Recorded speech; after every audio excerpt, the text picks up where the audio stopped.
UnVEXed, an adjective, it means not surprised, easygoing. This is a show about VEX Robotics, and we're so happy to have you guys streaming live on YouTube. You guys can subscribe, check us out, and email us at theworldunvexed@gmail.com. We have got an action-packed episode today talking all about the road to the VEX Robotics World Championship.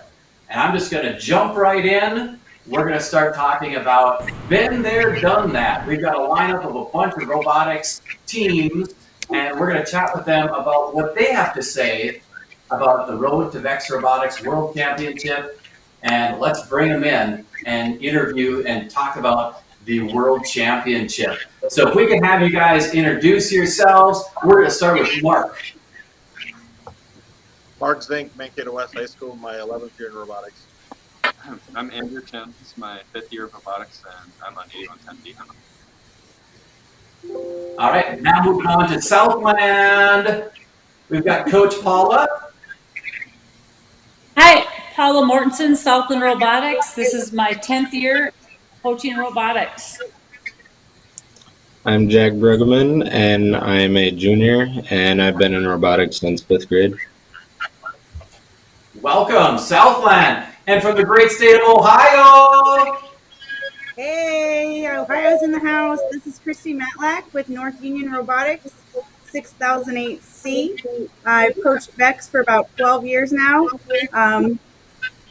This is my daughter, Leah. Go ahead, Leah. My name is Leah, and this is my 8th year in robotics.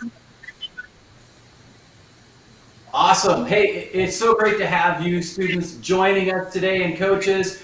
And we're going to jump right into talking about the World Championship. Now, this is your opportunity to talk about, okay, you've been there, done that. What advice do you guys have for teams that are headed to the World Championship? I'm talking about inspections. I'm talking about your booth setup, your practice fields. You know, how do you get your skills runs in? How do you do scouting? So pick a topic here and give us some insight about what would you say to a team that's headed to the World Championship in just a couple of weeks here? All right. Well, first of all, congratulations on earning a world invite. That's quite an honor, and it's super cool that you're able to be there. Have fun and go there understanding that anybody can do well, and keep trying no matter how frustrating, how exciting it can be. Get to know people, live in the moment, and do your very best. That's always fantastic advice. Now, Jack, have you got some more insight about Southland and what you wish you would maybe have known before you went to Worlds? All right, so the thing I would have liked to know before I went to Worlds is definitely be over-prepared and make sure you have everything you need and even more than that.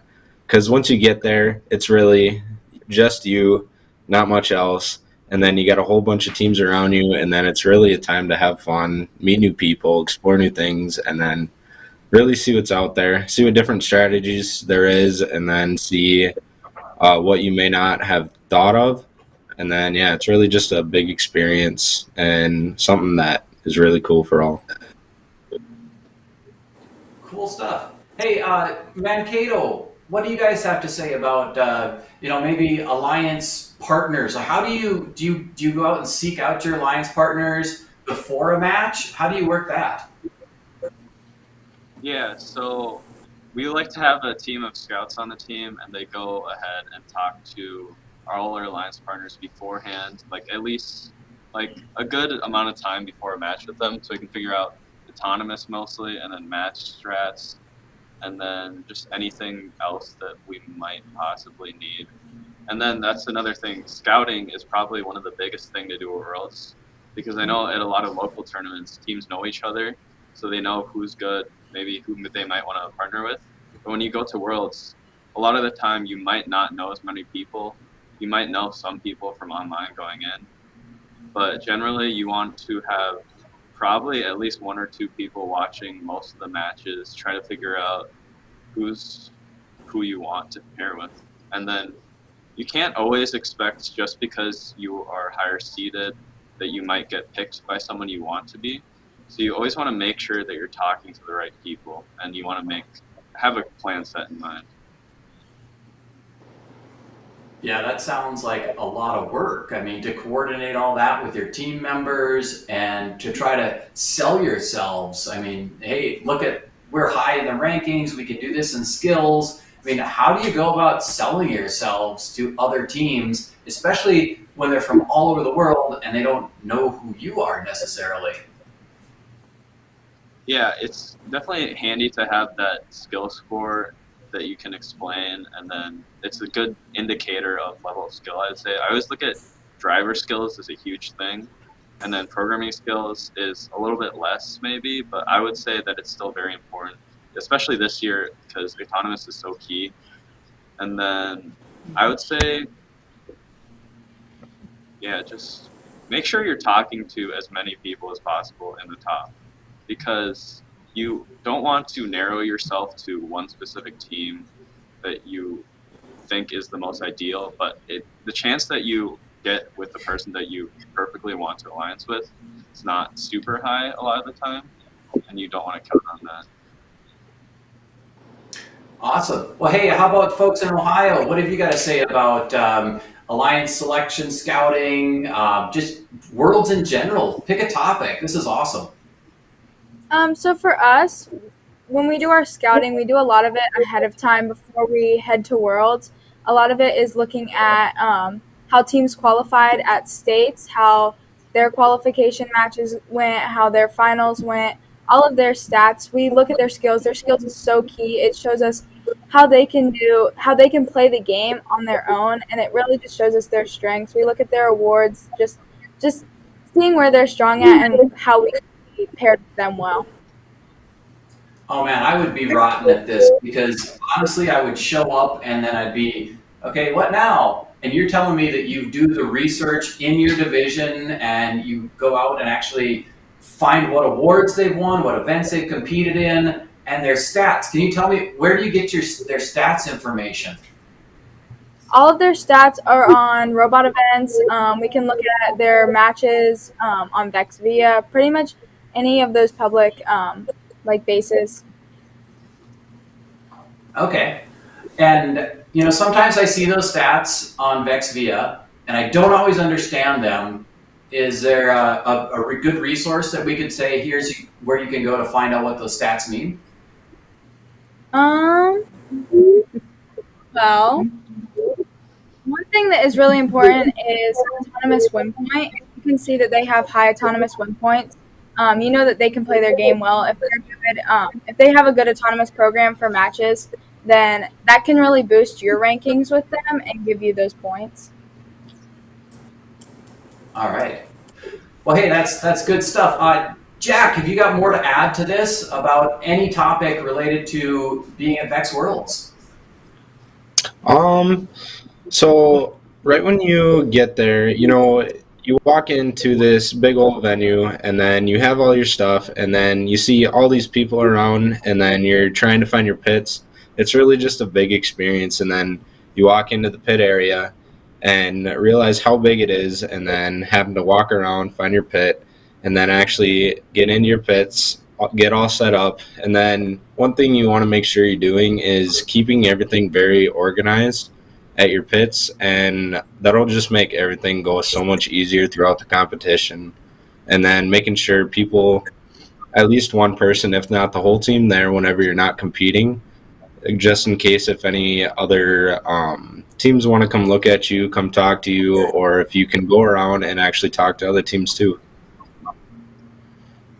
Yeah, if I were like to add that a lot. Years ago they used to do judging in the pits, and now it's gone to this remote model. So it's difficult to find somebody if you wanted to have a conversation with them. So I like that idea of leaving somebody behind. That way they can point them to, hey, they're over at the skills field and over at the practice field. That's good stuff. Our teams often left like a dry erase board at their pit. If they can't leave somebody there at the table, they'll leave a note that says, hey, I'm at the skills field or I'm at the practice field. They've left a note to judges before. They almost missed a judged interview last year because we were so far away.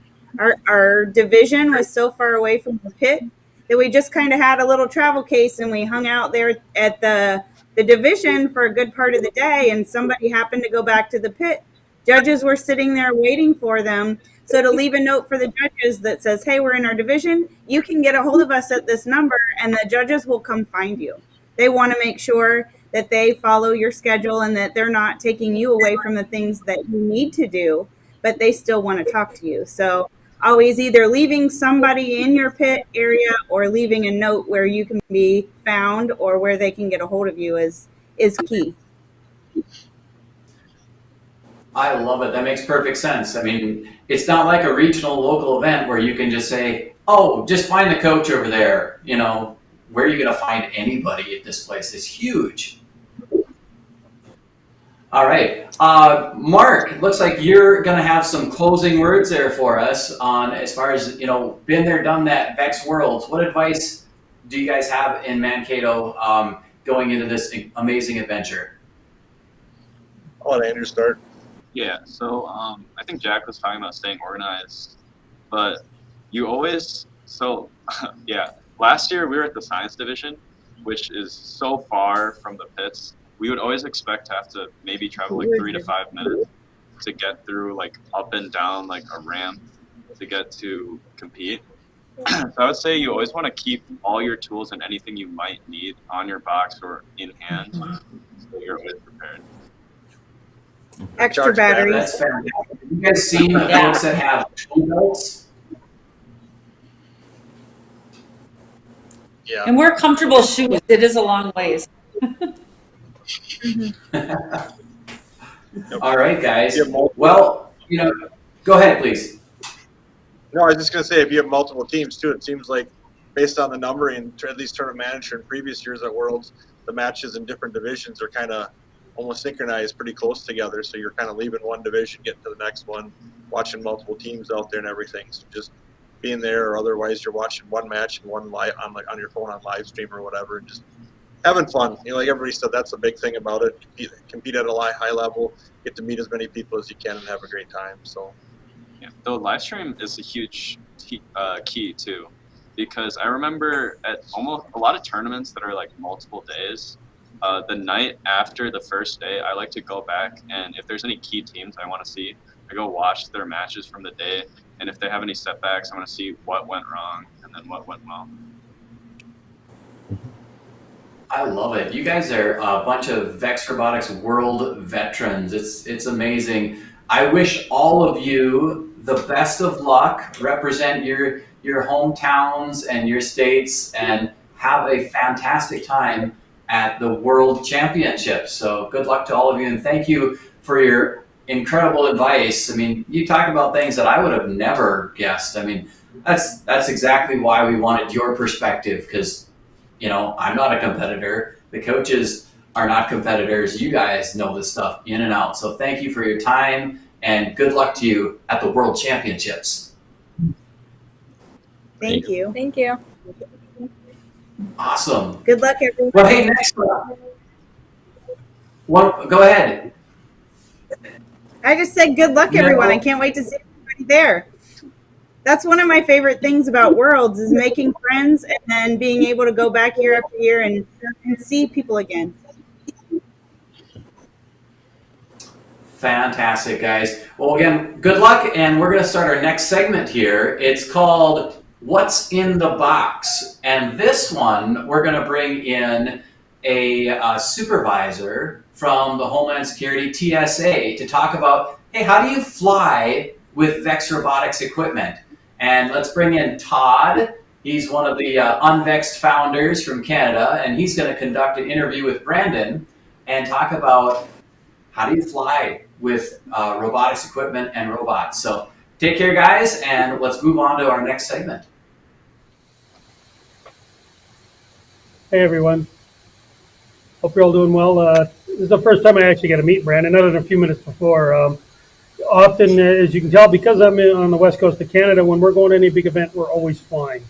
So, which means that some people are going to the Canadian version or the American version of TSA.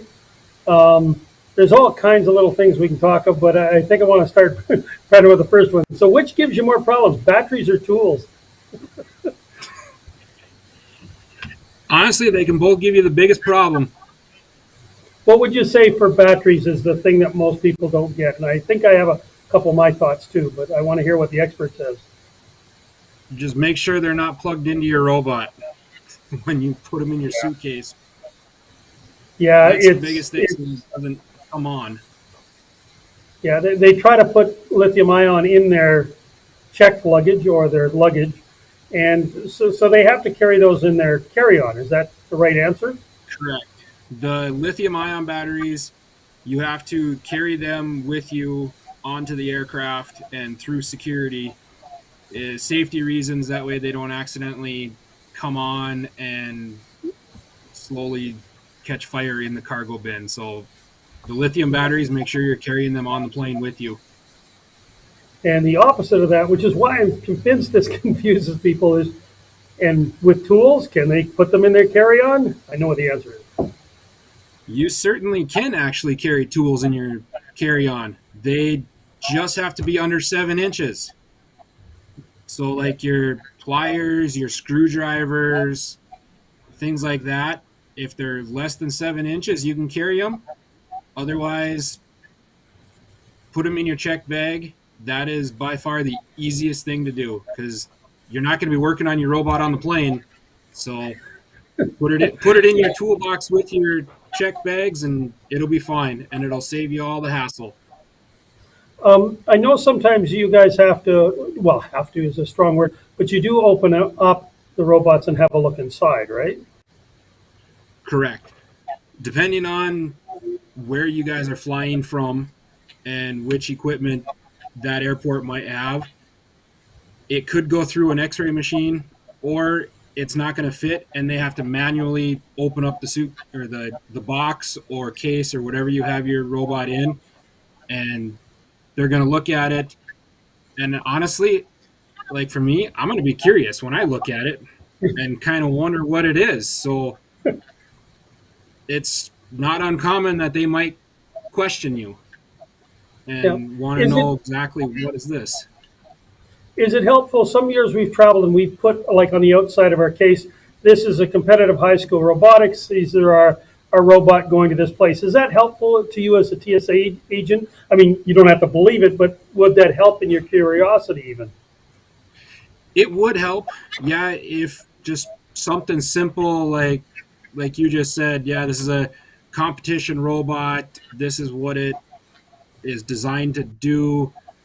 And just little brief explanation. If you want to throw a little picture, you can, but a little brief explanation would help us immensely when we are going to screen it and we look at it and we open that box and it can look really bad to us, and having that explanation there would be, all right, so this is not something serious, this is a robot, and I can look at it then.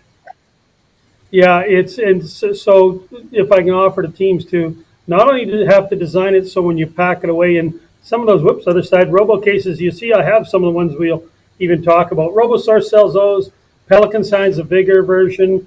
I've even built one myself using the same thing the music industry does, but that's the way to go rather than just wrapping it in cardboard and hoping for the best, right? You'd probably have to agree with that, right? I would definitely agree with that. You're going to want to have a solid case around it, because I can tell you, as much as you put fragile on those things, the airline is not going to care. Us going through and I want to clarify that. Yeah, security will be gentle with it. Yeah, it does not PSA that it's tough on our packages. Nope. It's it's the rest of them. I tell teams when they pack, you got to practice basically planning a robot being turned over 3 or 4 times in that box.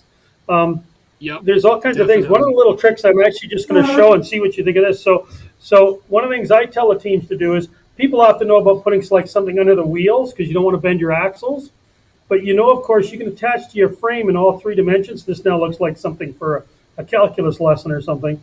But by doing that, going all the way through the sides, it makes it easy to lift in and out. It can't shift on you.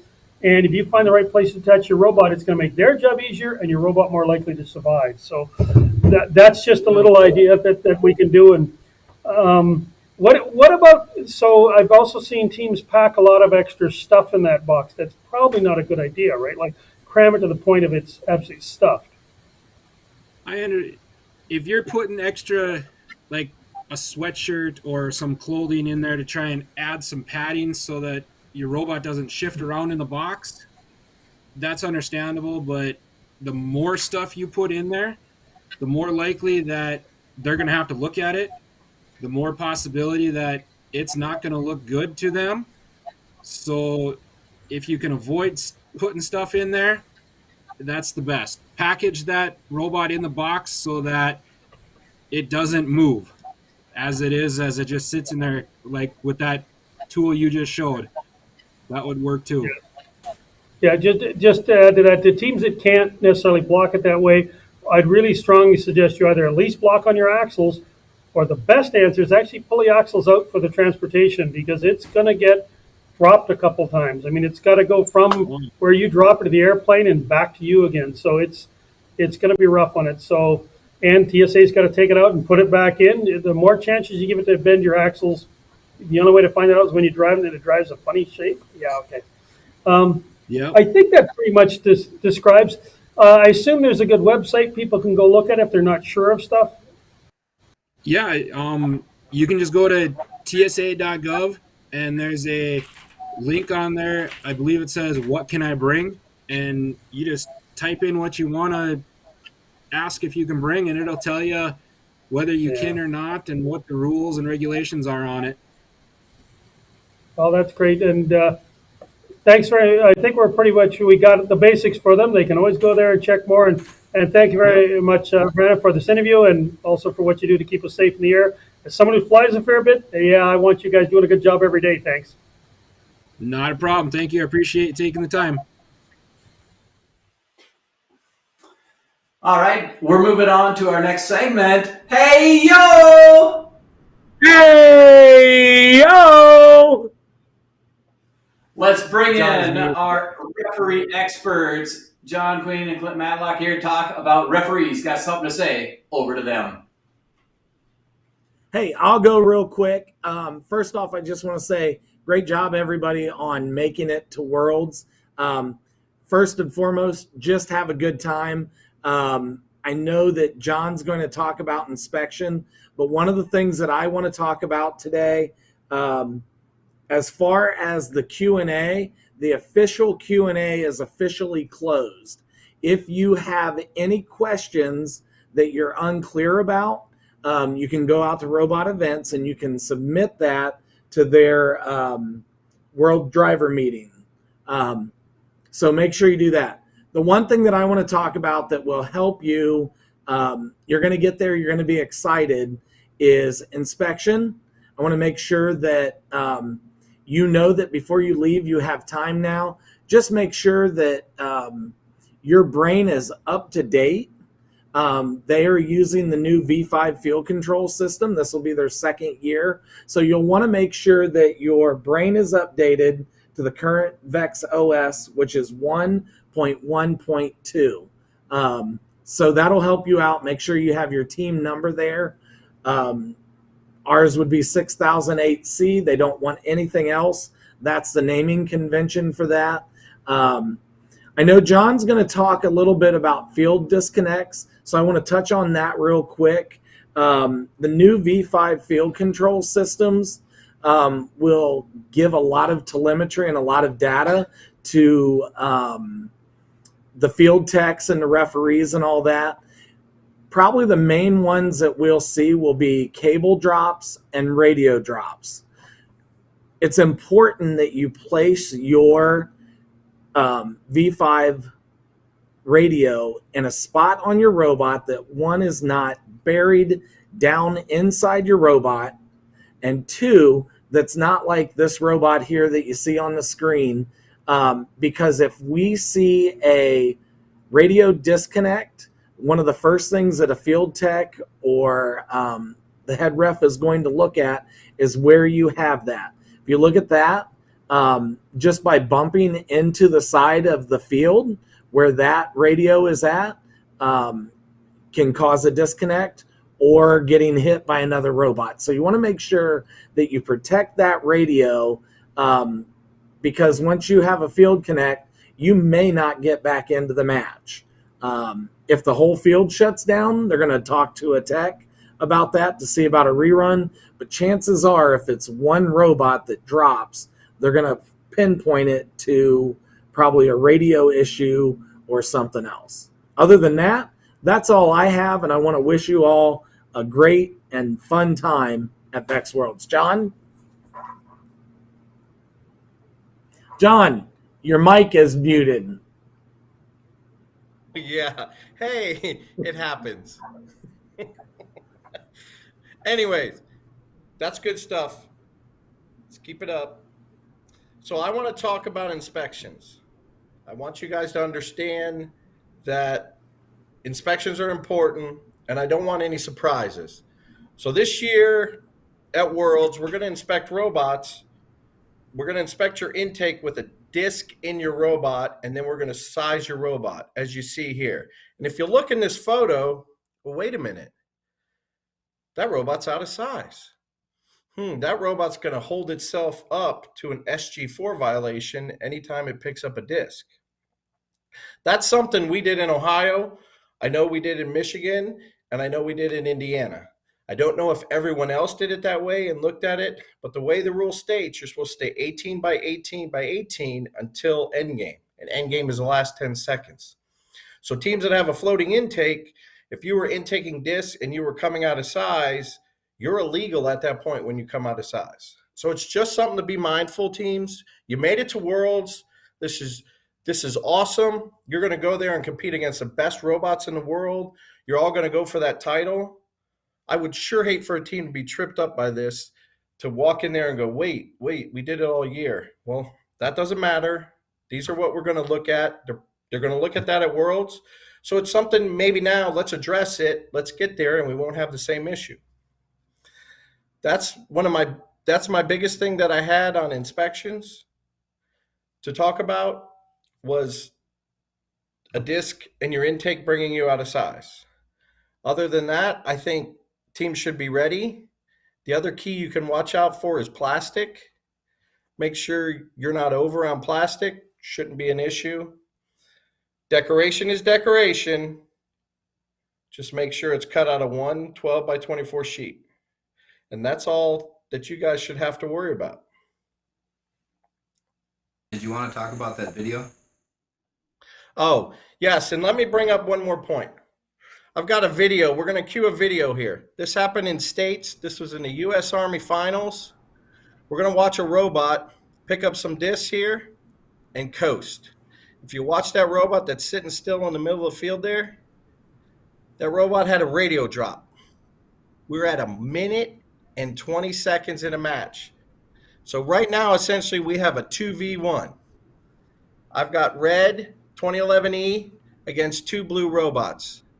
That red robot is dead, sitting in the water. But if you'll notice here on the left and you'll look at this bottom team here, that is the team that has their robot. They haven't stopped talking. The pit is working. There's one driver out there, and everyone there is helping them. And this driver is doing a great job on 2 robots. You'll notice red already had their basket full when this started. And blue is trying the best they can to get there. But here we've gone. We're now at 1 minute that this robot's been dead, and it's a 2v1. This is a great map and a great way to show you that we've had a radio disconnect here. If we all watched that, we didn't see any contact. You didn't see anything to tell you that something was wrong. We know radio disconnects happen. The key to this match was at the very, very end of this match, when it was all said and done, red won. Red winning this match meant we didn't have to talk about it, and we didn't have to make a decision if that disconnect was match affecting or not. So be mindful, like Clint talked about, where you put your radio. Make sure it's not exposed and sitting out where it can hit metal. I have seen, I think I did the tally. I have seen 1,800 and something matches. I counted it up, signature events, state events, and I still have states to go. This weekend I'm going to be in Indiana. I'll see you out there. But I've seen a ton of matches. Normally when I see a disconnect, there's a huge collision, or it might not even be much of a collision, but there is a collision, and that happens, and the next thing you know, a radio has stopped working. So the best thing you guys can do, make sure you keep those radios in a good spot, not where they can get hit, not buried in metal like Clint was talking about, and somewhere where they can get a good signal. Now remember, at Worlds, the field tech's going to have the final say. He's going to tell us if it's a field issue or if it's a robot issue. You don't want it to be a robot issue because it's already been made up. If it's a robot issue, it's a robot issue. What I'm going to say is build a better robot. Yep. And just to add to John, watching that match, it's always good to go into a match with a plan B. Don't think that your match is going to go the way that it has gone all season. Make sure you have that plan B. Have a backup plan. That's all I have. All right, turn it back to Andrew.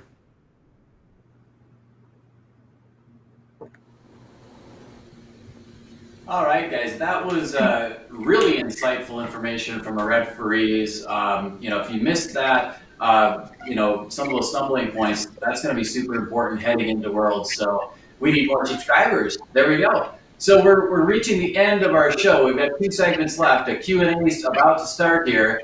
And now we're just going to do a go around. And, what is your favorite part about teams going to the World Championship Tournament? And for this one, we're going to start with Paula. There is no Q&A yet, by the way. Well, again, just a reminder that congratulations on getting to Worlds. And this is a big deal. This is the biggest educational thing that's happening in curricular, and you guys are going to learn a ton. Have fun. Thanks, Paula. And Mark? Go ahead, Andrew. I'd say, my favorite thing is also meeting a lot of new people. And the coolest thing is when you talk to someone on Discord or Snapchat or online at all, and then you come to the tournament, you talk to them in person, like they're actually a real person, and then you get to see what they built and what you might have seen online. And I just think that's really cool. Fantastic. Clint? Oh, man. I absolutely love VEX World Championship. I love watching the students compete, but most of all, I love being with my people. It's great to be able to connect with the mentors and the coaches and all of that in person. And I think it's just as much fun for the adults that are taking part as it is for the students. But we're there really to just root those students on and watch them do their best. Thank you. Mr. John Queen. Hey, yo, I love people. I love robots. I love the students. This is awesome. I mean, it's all under one roof. We get to all hang out. We get to talk robots. Hey, see that? Subscribe now. You should do that. Always do that. But Worlds is going to be a blast. You guys are going to get out of it what you put in. So when you get there, have fun. That's all we got to do. Let's have fun. We're all going to have fun together. No questions yet, so after Todd, Thanks, we'll just John. go credits. And Todd, what have you got to say? Hey, first, congratulations making it there. Everyone who gets to go, that's awesome. I'm going to just tell a shorter story here is that I've been really lucky. I've had teams do really well there, but I'm not going to tell one of those stories. I've got an MC, not going to tell that story other than to say, I want to say 4 or 5 years ago, if you're out there, come see me again. There was a team, middle school, EDR. The time I really started picking up them, they were already 0-4. But you wouldn't know it when they showed up at the field. They just kept doing, and then they went 0-5, 0-6. They're at the last match. They're 0-9. No damper enthusiasm at all. They're there right now. They're crowd favorites because everyone's trying to. Yeah, they went 0-10, and you know what? I don't know. I had a heart as big as those kids. Those kids were a great example to everyone there, just because they didn't give up. They enjoyed the situation. And I do happen to know they came back and I can't remember whether they were finalists or won that division the next year, but it was just part of their journey. So you know what, everybody, this journey, Worlds is a great thing. It's just a start. Thanks, Todd. So, VEX Robotics, VEX World is not all about winning. There's going to be a handful of trophies given out. There's going to be some tournament champions crowned. But, moving into your expectations, not everybody's going to get an award at this. That's just the reality. So I would just say, really get out of your devices, explore humanity, talk to as many people as you can because they're from all around the world and you're all doing something that you love to do. So get out there and you're kind of like, you're part of a much bigger thing. This isn't like an everyday life experience here. Get off your phones, talk to strangers. My son, he wandered around VEX Worlds, and one of the greatest things he did was to exchange currencies with countries from all across the world. And that was a great opportunity for him to meet people from different cultures and learn from them. So it's pretty neat that you feel tiny, like you're a drop in an ocean, but also you're part of the ocean. You're part of VEX Robotics Worlds. So have fun with this and make the most of it. So enjoy. I'm not sure if we ended up with any of our questions here at the end of the segment. One question. We do. We have a question. All right. Now I've got to get a little thing moved on my screen, of course. There we go. The question is, will Andrew be emceeing? Yes, I will be there. And there's so many other great MCs that are going to be joining me. It's such an honor and a privilege to be at that experience and, being on the microphone. And I think it's karaoke, right? For me, the whole time. It's just a one-person karaoke show. Maybe not. All right, we can go to credits when this is done. All right, guys. Let's get back to our split screen of all our people, the founders of UnVEXed. And let's give everybody at the World Championships that's headed there a wave. Good luck to everybody. We love you, and we look forward to seeing you at the World Championship Tournament. Please like and subscribe. We'll see you there. Take care, everybody.